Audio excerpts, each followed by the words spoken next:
Hi there, it's David Ostriker here in sunny Karmiel. I'm back. It's beautiful. It's very toasty, very sunny. Everything is growing. We're in the middle of really our summer here. No signs of fall yet, but it's coming. It's coming. We're on Parsha EIKEV. Parsha EIKEV, and now, by the way, we're on Parsha EIKEV both here and also outside of Eretz Yisrael. Parsha EIKEV contains within it really the secret of Jewish survival and a big lesson as well, big concern. This week in Rabbi Jonathan Sacks's Parsha pages, he raised a very interesting point. He tells us that in this Parsha, we're given two paragraphs close together, and they're tremendously significant. And it's a little bit lengthy, but bear with me because I have to read them to you. They begin in Devarim, in Deuteronomy, chapter 8 from 6 to 10, and then continue from 11 to 18. You can follow in your own Chumash if you have one nearby. God says, or Moshe says to the Jewish people, "Observe the commandments of the Lord your God, walking in his ways and revering him. For the Lord your God is bringing you to a good land, a land with streams and pools of water, with springs flowing in the valleys and in the hills, a land with barley, vines, grape trees, pomegranates, olive oil, honey, a land where bread will not be will be plentiful and you lack nothing, a land where the rocks of iron and you can dig copper from the hills. When you have eaten and you are satisfied, bless the Lord your God for the good land that he has given you." And that's the end of the first portion of it.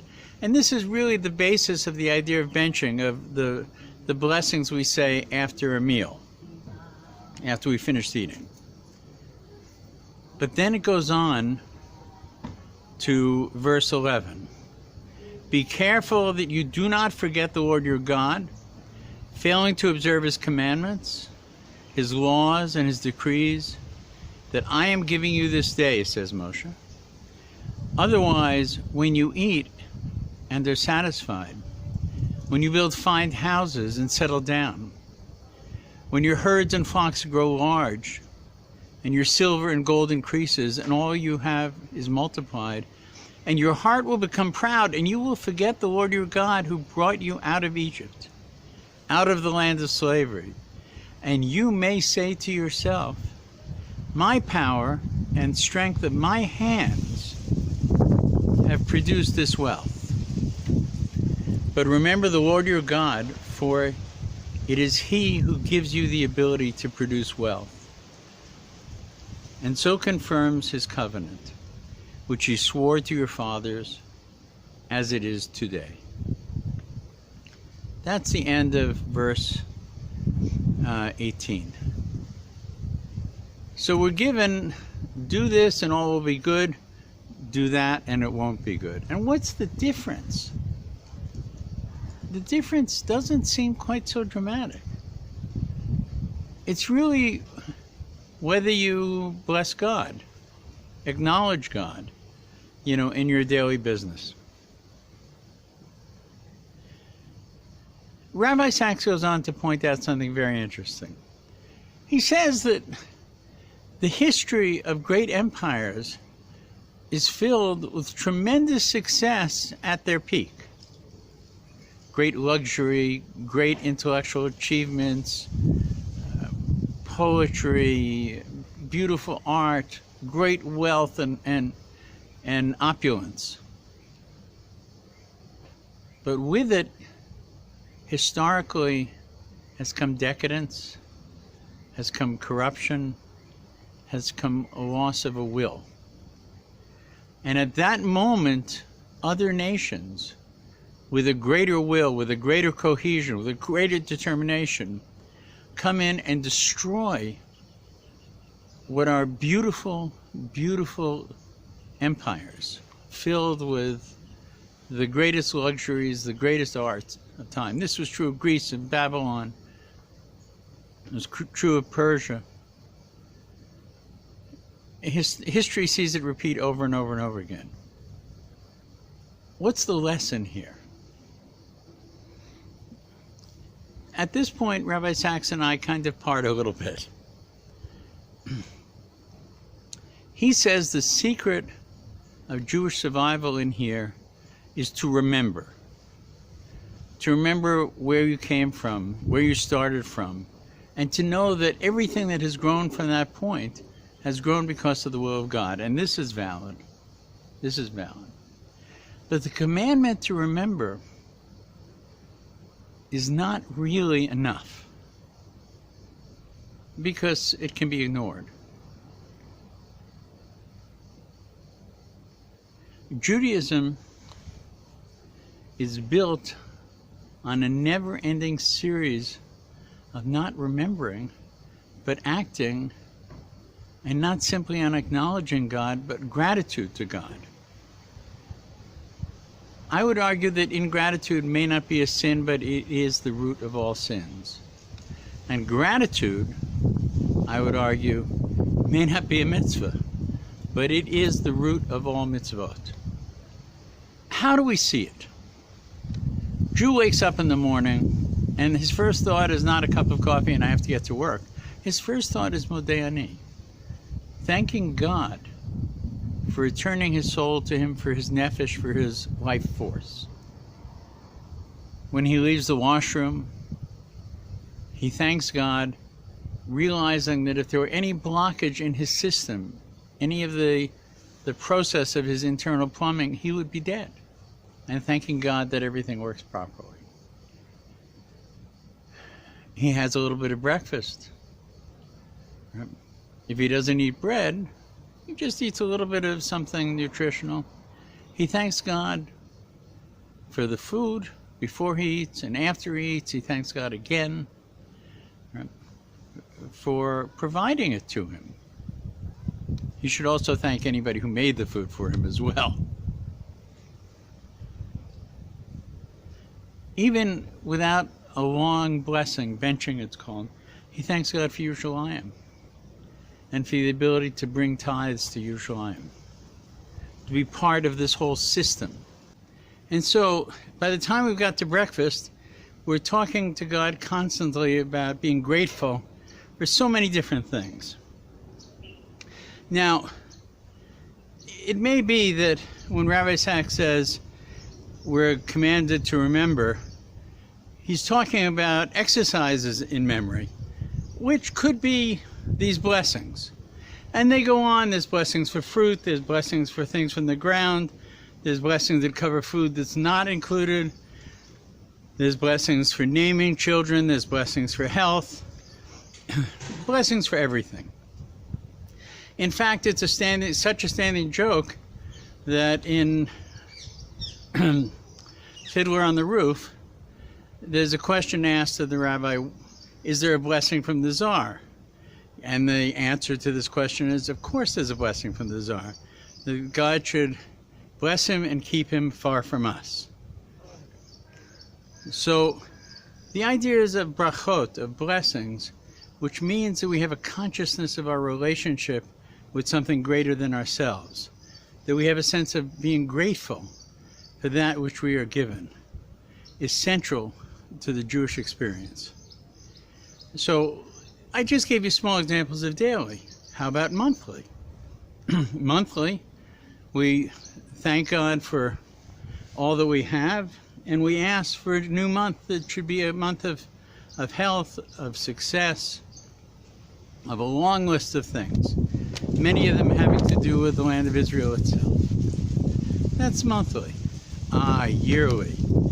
Now we come to Elul and Tishrei, the last month of the year and the first month of the year.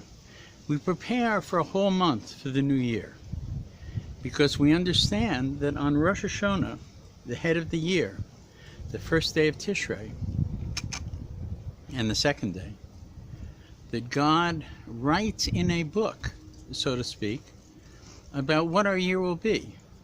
Our year of health, our year of success, our year of tragedy, a year of comfort, a year of calm, a year of chaos, a year of poverty, a year of wealth. And so it is, right? God is writing it down. 6 months into the year, when something, heaven forbid, not so good happens, we understand where this came from. Or, you know, when the lottery comes in, when we get the bid that we had hoped for, we understand this was part of a plan that we prayed for, that we asked God for, that our partner, the divine, the creator of the universe, right, has played a role in. And so, there's a consciousness always of something beyond ourselves. But God says, when you stop doing this, you will begin to think that you produce this wealth with my own hands. The strength of my hands have produced this wealth, not God. And that will spell doom. So we're entitled to all the good that we get, to all the wonderful gifts that we're given. We are entitled to it, but on one condition. When we grab the apple from the tree and we eat it, we're eating something that didn't belong to us. But when we say thank you to God for that apple, that ownership goes to us and we can eat it. There's no kind of theft involved at all. And so it is that our whole existence as an individual, as a community, as a nation, is based on a never-ending understanding of the gifts that come from above. So we're not in a position when we're relaxing at our Seder with our beautiful food and gifts, right? We're not sitting there thinking, how wonderful I am that I have this. We're thinking how wonderful it is that God has blessed us with this, and we thank Him. And now I come to the lesson of EIKEV today. It was less than 100 years ago that it was a perilous journey for a Jew to leave France, Germany, England, Russia, America, and go to the land of Israel, filled with swamps and malaria and enemies and nothing. Today it's not so. Today you can call up, get on a plane, and the next morning you're in Ben Gurion Airport. And as you drive to wherever you go, you're surrounded by greenery and beauty and success, new buildings, new highways, right? Everything is wonderful. People actually yearn to come to Eretz Israel for a vacation, you know? And people yearn to move there and live. So are we on the edge of the decline that is described earlier, the decline of Greece, the decline of Rome, the decline of Persia? Are we at that moment where we're subject to decadence, subject to corruption? It's a very big concern. And lest we forget the lesson, we're reminded in this week's Parsha, we're reminded that you remember the Lord your God, for it is He who gives you the ability to produce this wealth, and confirms it in His covenant. So it's absolutely critical to avoid this decline for Jews and for Israelis and for all those who benefit from this land, to know the source of that benefit. And if we remember that source, we will continue to grow. We don't have to fear the decline, because our growth is connected to the eternal, and the eternal will provide for us to continue to grow, as long as we acknowledge our partnership with Him from beginning to end. So it's a cautionary tale, but it really has a good ending, God willing. want to wish you all Shabbat Shalom, good Shabbos. From sunny Karmiel, it's David Ostriker.